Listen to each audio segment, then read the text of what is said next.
Bueno, vamos con las noticias relativas a la campaña catalana, porque decía yo que se están poniendo las encuestas muy interesantes porque reflejan, no sé, don Gonzalo Adán, si a usted le sale lo mismo, reflejan unos ciertos cambios de última hora en el electorado muy interesantes. Por ejemplo, las primeras encuestas que salieron daban al PP muy por encima de Vox, era una cosa espectacular.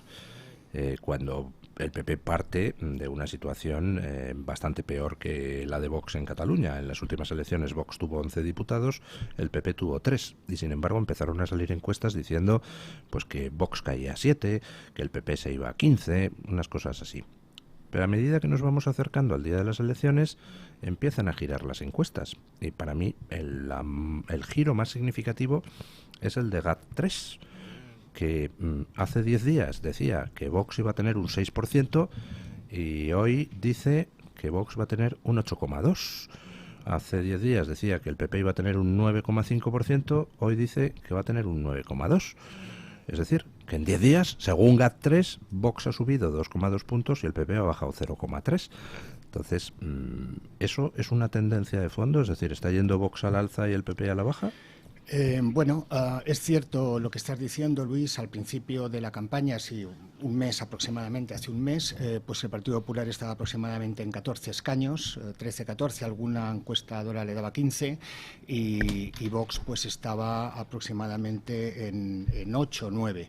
Y ahora la media de encuestas, voy a ceñirme a la media de encuestas, nosotros vamos a publicar esta noche, no puedo adelantar el dato exacto, pero vaya, sí, hombre, ya nos deja usted con la miel en los labios. No, pero daré material para que lo hablemos. La media de encuestas a fecha de hace media hora, a Vox le daban 10 y al PP le daban 12. Si metemos el margen de error, ahora mismo podría ocurrir un empate técnico. Un escaño es un empate técnico, por lo tanto sí que se puede hablar de una tendencia sensiblemente al alza de Vox y sensiblemente a la baja del Partido Popular. Voy a hacer un comentario al hilo de esta tendencia que tiende a la convergencia, y es que para mí el Partido Popular se ha vuelto a equivocar de enemigo. Es decir, estaba muy bien la campaña como estaba. El enemigo del Partido Popular es el Partido Socialista y el independentismo, y en los últimos días de campaña ha dado la sensación de que le sale un nuevo enemigo, que es Vox, y nuevamente pierde muchísima energía intelectual, muchísima energía de campaña, muchísima energía política en estar hablando de hay que comerse a Vox, hay que superar a Vox, y eso desde todas las elecciones de los últimos 2 años ha demostrado una y otra vez ser ineficaz para los intereses, al menos del Partido Popular. Yo vengo de Cataluña, de hecho he estado este fin de semana allí porque con la Fundación de NAES participamos el pasado viernes en un acto a favor de la libertad lingüística, que es uno de los grandes problemas que aquejan a los catalanes que están dentro de ese régimen que ha consolidado el PSOE y el Partido Popular. Eso no hay que olvidarlo, ¿no? Yo la pulsión que tengo de aquella realidad es que Vox está muy fuerte, y que el PP está empezando a enseñar la patita. Es decir, ya Feijóo ha dicho que si Junts de algún modo se viene, Junts es un partido golpista.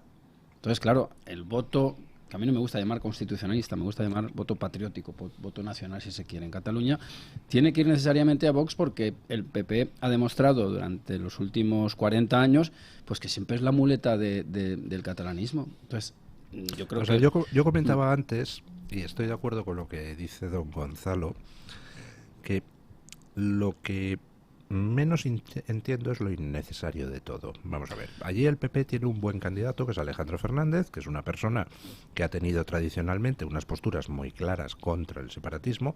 Entonces, si tienes un buen candidato en Cataluña, si ese candidato lleva mucho tiempo lanzando los mensajes correctos, ¿por qué no le dejas que haga su campaña? ¿Por qué tiene que irrumpir Feijóo en campaña a decir chorradas? Por ejemplo, el otro día coge y dice: y hemos elegido a Dolors Montserrat de candidata número 1 para las elecciones europeas, que es triplemente catalana porque se llama Dolors Montserrat y Montserrat. que le escuchas decir eso a Feijóo y dices, pero oiga, está usted diciendo que entonces Alejandro Fernández no es suficientemente catalán, su candidato a las elecciones catalanas.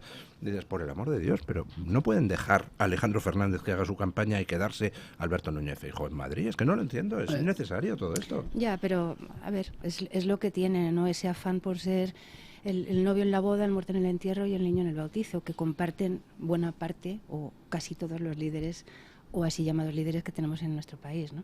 Yo creo que lo que estamos viendo de los sondeos para las elecciones de Cataluña, para mí, una de las cuestiones que más me preocupan y que son más significativas es que cada vez parece más probable que se dé la circunstancia de una repetición de elecciones, tal y como va, ¿no? Por un lado, sí, bueno, la confirmación de que los votos para el PSC van a ser mayoritarios, bueno, pues estaba bastante asumido. Descontado. Claro, pero que la dependencia sea de Junts, no de RC, que RC se haya quedado movido fuera del tablero y que Junts siga emergiendo, Junts, que es Puigdemont, que es, como bien decís, por supuesto, la encarnación del golpismo y el único objetivo es desmontar el Estado de Derecho, ¿no? Entonces, el hecho de que nuevamente tengamos esa perspectiva y de que se siga considerando que las elecciones son un juguete en manos de los que buscan el poder a cualquier precio, me parece gravísimo. Y sobre todo en un año de varias citas electorales, como es la europea, por supuesto, no puedo dejar de decirlo porque es tremendamente importante. Porque todo lo que hemos visto en estas últimas 2 semanas, desde el movimiento del presidente del gobierno, con esa decisión de retirarse a reflexionar durante unos días y realmente convertirse en el eje nuevamente de todo, creo que ha afectado directamente al decurso de la campaña electoral, obviamente, ¿no? Había un objetivo ahí de afectar a la campaña de Cataluña. Pero insisto, creo que para España es una mala noticia que este protagonismo desmesurado permanente en la política española, que tiene muchos problemas porque los tenemos los ciudadanos, ese protagonismo lo tenga una región autónoma como es Cataluña, que tiene problemas de políticas públicas muy graves, pero sobre todo tiene un gran problema de respeto al Estado de Derecho en el que se enmarca, pues creo que merece mucha atención. Con respecto a la jugada de Sánchez, lo que han detectado todas las encuestas después de su numerito es que ha impulsado al PSC al alza, don Gonzalo. Pero mi pregunta es el típico impulso de los primeros días que luego se viene abajo? No parece que haya impulsado al PSC lo suficiente como para poder garantizarse sí o sí una gobernabilidad con sus socios preferidos. Parece que lo ha impulsado a costa de hundir todavía más a sus socios, y la duda que tengo es de si esa especie de subida momentánea se va a materializar el domingo o se va a quedar en nada. Yo tengo una teoría alternativa a la que todos los medios han comprado, ¿no? Que es la de, porque además ha habido titulares muy potentes y esos titulares al final pues generan opinión, ¿no? Es el que tú dices, Luis, que es que efectivamente el efecto carta ha sido un subidón para Illa. Mi teoría alternativa es que Illa iba a sacar entre 40 y 42 escaños independientemente de la carta.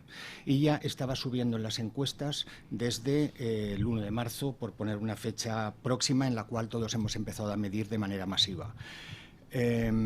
Nosotros, de hecho, publicamos la primera encuesta con El Español el 15 de marzo y dimos 42 escaños a Illa.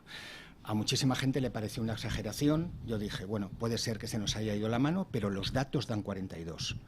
Ahora, hoy todas las encuestas están entre 40 y 42 y alguna ha dado 44. Luego, Illa estaba fuerte antes de la carta, está fuerte ahora, y la carta creo yo que no ha influido demasiado. ¿Por qué? Porque la política catalana va por libre. La política catalana se mueve en ejes que no son los que estamos acostumbrados a valorar, derecha, izquierda, lo que pasa en Madrid, Ayuso. La política catalana tiene otros parámetros de independentismo, lengua, y se mueve sola. Y en ese moverse sola está que Pedro Sánchez lo que ha hecho ha sido meterse dentro del rebufo de Illa y intentar sacar ventaja, pegándose a él, de que esos 42 escaños han sido gracias a él. pero no han sido gracias a él. Y ya estaba fuerte antes de la carta. Lo propongo como teoría alternativa y poder discutir un poco sobre ella. Sí, yo coincido bastante con ese diagnóstico. Yo creo que ya estaba fuerte porque es que sigue funcionando en Cataluña la confusión PSC-PSOE. Es sorprendente, ¿eh? Mucho voto de lo que allí llaman charnegos va al PSC porque creen que de algún modo es el PSOE, que en absoluto no es, como si el PSOE fuera también una garantía, pero bueno, eso sería harina de otro costal, ¿no? A mí lo que me llama la atención de la campaña que estamos viendo en Cataluña también es el protagonismo de Zapatero. Es algo sorprendente, ¿eh? Y yo creo que Zapatero es útil al PSC porque no olvidemos las prebendas que dio al PSC en su momento, que además eran prebendas retroactivas, era para luego él pues poder gobernar en la Moncloa. Yo pondría en el tablero también, pero no solamente en esta tertulia, sino cuando hablemos de la política actual española, la preeminencia y la sorprendente rehabilitación de José Luis Rodríguez Zapatero. A mí me deja perplejo, absolutamente perplejo. Pero es bastante lógica, ¿no? Vamos a ver, estamos diciendo que Illa está fuerte. El PSC va a subir en escaños con respecto a las elecciones anteriores, que es algo que estamos viendo desde hace 2 meses en las encuestas. Pero ¿cómo sube? Es que sube a costa de que ERC se meta una galleta brutal, la CUP se quede reducida a menos de la mitad, el Mundo Podemoide se quede reducido a 2/3 de lo que tenía. Es decir, que lo que está haciendo el PSOE es absorber el voto de sus socios más radicales, lo cual es lógico porque se ha radicalizado. Claro. Y ojo, porque el PSC sube menos escaños de los que pierden los otros en su conjunto. O sea que la jugada al bloque completo tampoco le sale. Se le puede hacer bien. un poco larga la campaña, quizá, ¿no? Al PSC. O sea, queda todavía una semana. Se le puede hacer un poquito larga y eso sí que es cierto. La maniobra de la carta y los días de reflexión, de calculada y táctica reflexión de Sánchez, lo que ha hecho es, de algún modo, aglutinar en torno a su persona, como tanto le gusta él referirse a sí mismo, pero también debilita al entorno de sus aliados. Entonces, por eso digo que a ver si no se le hace un poquito larga la semana al PSC, y aunque crezca y mantenga ese crecimiento, no tiene los apoyos externos necesarios. Y entramos en la dinámica del porque al franquismo final mismo, ¿no? Llegaríamos a lo que decía usted, que no está nada claro de que se vaya a poder formar gobierno, ¿no? Claro, es que el PSC, es decir, el Partido Socialista en todas sus ramas, se va a encontrar en una tesitura muy difícil de digerir por su pacto de gobierno a nivel nacional, lógicamente. Pero sí es cierto que esa absorción por los extremos es algo que está ocurriendo en Cataluña y, como dice, es lo que está reforzando, ¿no? El crecimiento a costa pues no es nada distinto de lo que ha ocurrido a nivel nacional, ¿no? Esa extremización, podemización original, después ya extremización al extremo que sea, pero además sin ningún tipo de pudor. En Cataluña con menos pudor todavía, porque todo se valida en clave de independentismo, sea frenarlo, sea moderarlo, sea lo que sea. Pero lo que has comentado de Zapatero me parece que es un elemento muy importante. Para mí no sorprendente porque desde hace tiempo es el valedor del presidente del gobierno, Sánchez. José Luis Rodríguez Zapatero lleva tiempo desde el primer gobierno, ¿no? con Podemos, en el que se ha introducido como el muñidor. ¿Valedor o mentor? Valedor, mentor, muñidor, le puedes llamar lo que quieras. El caso es que está en el eje, ha estado en el eje de esa estrategia de primero de contemplación y luego de absorción de Podemos y de todo lo que va a su izquierda, pero luego también es, desde mi punto de vista, para el presidente Sánchez es el sustituto de lo que él querría ser y que nunca podrá ser, que es Felipe González. Entonces, él lo que ha hecho es apoyarse en Zapatero, pero no ahora, desde el principio. Recuerden de qué manera, pues en el caso de Venezuela, ha apoyado, blanqueado y dado carta de naturaleza a muchas acciones respecto de la tiranía en Venezuela, manteniendo el papel que ha desempeñado allí Zapatero. Y después, pues recuerden pues mucha la participación que ha tenido en las distintas elecciones. En esta última fase creo que está ya asumido por la organización. Y yo creo que aunque el presidente del gobierno haya hablado de que no se plantea de ninguna forma una sucesión y de que él va a continuar, yo creo que hay un movimiento claro de llevar a Rodríguez Zapatero al centro del partido. Y creo que Rodríguez Zapatero es un una alternativa muy poderosa para ser secretario general. Se hablaba de él, claro. Con respecto a la posible formación de gobierno, está claro que no habría mayoría separatista para formar un gobierno. RC, Junts, CUP, Podemos. Habría que echar las cuentas, no darían los números. No, es decir, hay 3 escenarios. El primer escenario es el natural, repetir el gobierno que hay. Ese escenario es imposible. Solamente una encuesta de 15 da alguna posibilidad a que el independentismo de Junts, Esquerra y CUP puedan sumar más de 68 o 68. Más de 68 creo que no da nadie. Ese escenario está estadísticamente descartado. Luego hay un escenario que sí que suma, que es el PSC más Junts, pero que Junts ya ha dicho que ese pacto solamente pasa porque él sea el presidente. A la distancia a la que va a quedar uno de otro, prácticamente hace inviable que ella pueda, aunque algunos sitios haya podido dar esto como hipótesis, yo la veo absurda, y ya no puede darle la presidencia a Puigdemont con una distancia de escaños tan impresionante, ¿no? Y la tercera, es la que se está trabajando con respecto a eso de ella no puede, hemos visto a Sánchez hacer cosas que en teoría no podía hacer con una facilidad pasmosa. Sí, vuelvo un poco a lo que hemos dicho antes, ¿no? Cataluña va por libre y en Cataluña todo es posible, pero sería muy difícil de digerir y, bueno, yo por lo menos no lo veo. Y el escenario del que se habla poco, pero que para mí me parece el más natural, es PSC con Esquerra, una Esquerra muy debilitada. Esquerra está muy debilitada porque el gobierno está muy debilitado. El gobierno de Aragonés es uno de los gobiernos peor valorados de los últimos gobiernos catalanes. Y eso también ha pasado un poco por alto. PSC Esquerra, eso suma 65, 67 y apoyo de los comuns. Que se nos olvida que los comuns están ahí y es verdad que los comuns, aún así no está muy holgado, ¿eh? No está muy holgado, pero es el escenario ahora mismo que veo yo más probable. Y luego está el que nos dice nuestra compañera, que es el de la repetición electoral, que entiendo que nadie quiere, porque es muy incierto lo que puede pasar y bueno, es que todos quedarían muy desgastados. Si yo fuera de cualquiera de esos partidos intentaría evitar esa repetición desde cualquier punto de vista.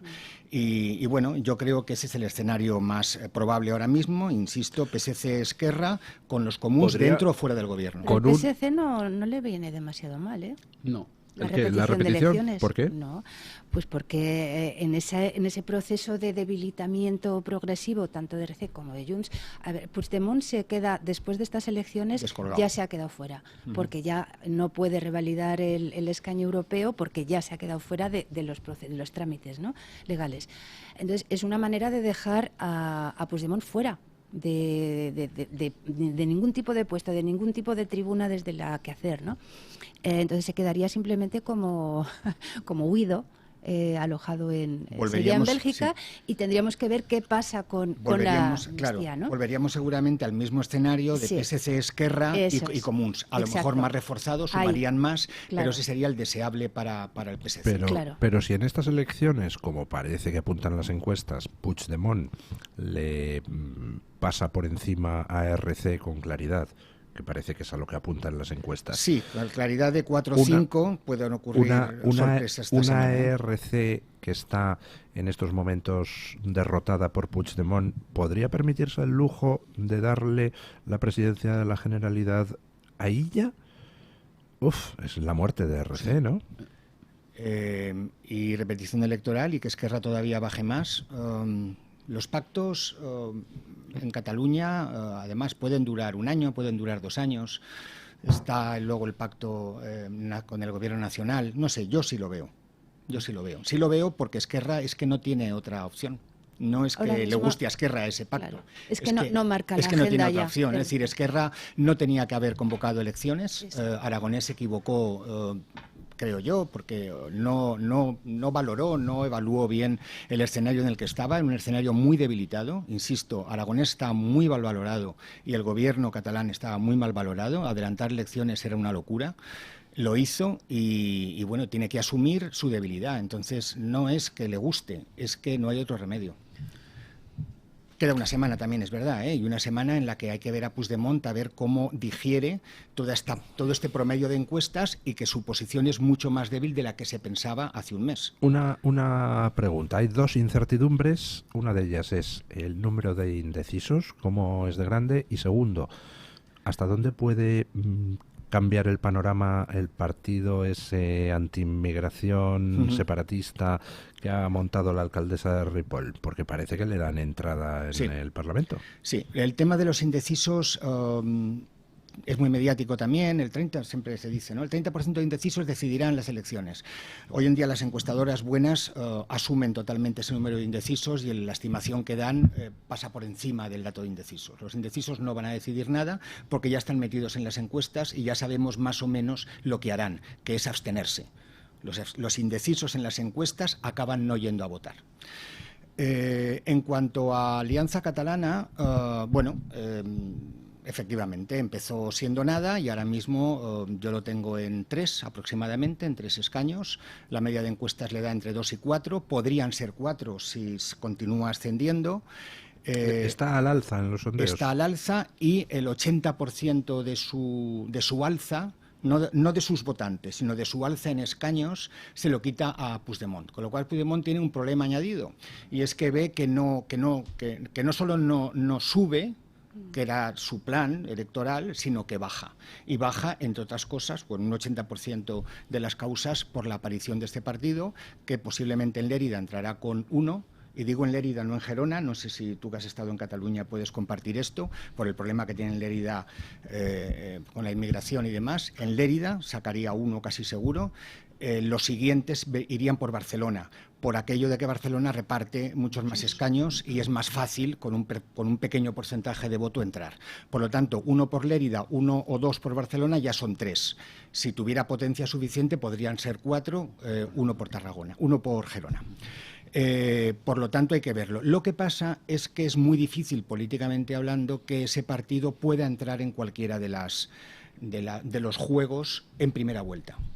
Luego no nos olvidemos que luego hay una segunda vuelta de investidura y las segundas vueltas ya hay vetos cruzados, son más complicadas de pronosticar. Ahora estamos aquí hablando de la primera vuelta. En primera vuelta ver a este partido en una ecuación de gobierno es complicado. Los independentistas no lo quieren, consideran que es un independentismo fake para ellos. Y el PSC no sabe qué hacer con eso. Entonces, ahora mismo en ningún sitio está hablado qué harán. En segunda vuelta, ojo, porque en segunda vuelta sí que podrían ser determinantes. Bueno, hacemos una breve pausa publicitaria y continuamos con la tertulia, que tenemos nuestra entrevista del día y después tenemos que hablar largo y tendido de ese señor Zapatero, que yo creo que se le está empezando a ir la olla, pero de manera ostentoria, que diría Jesús Gil.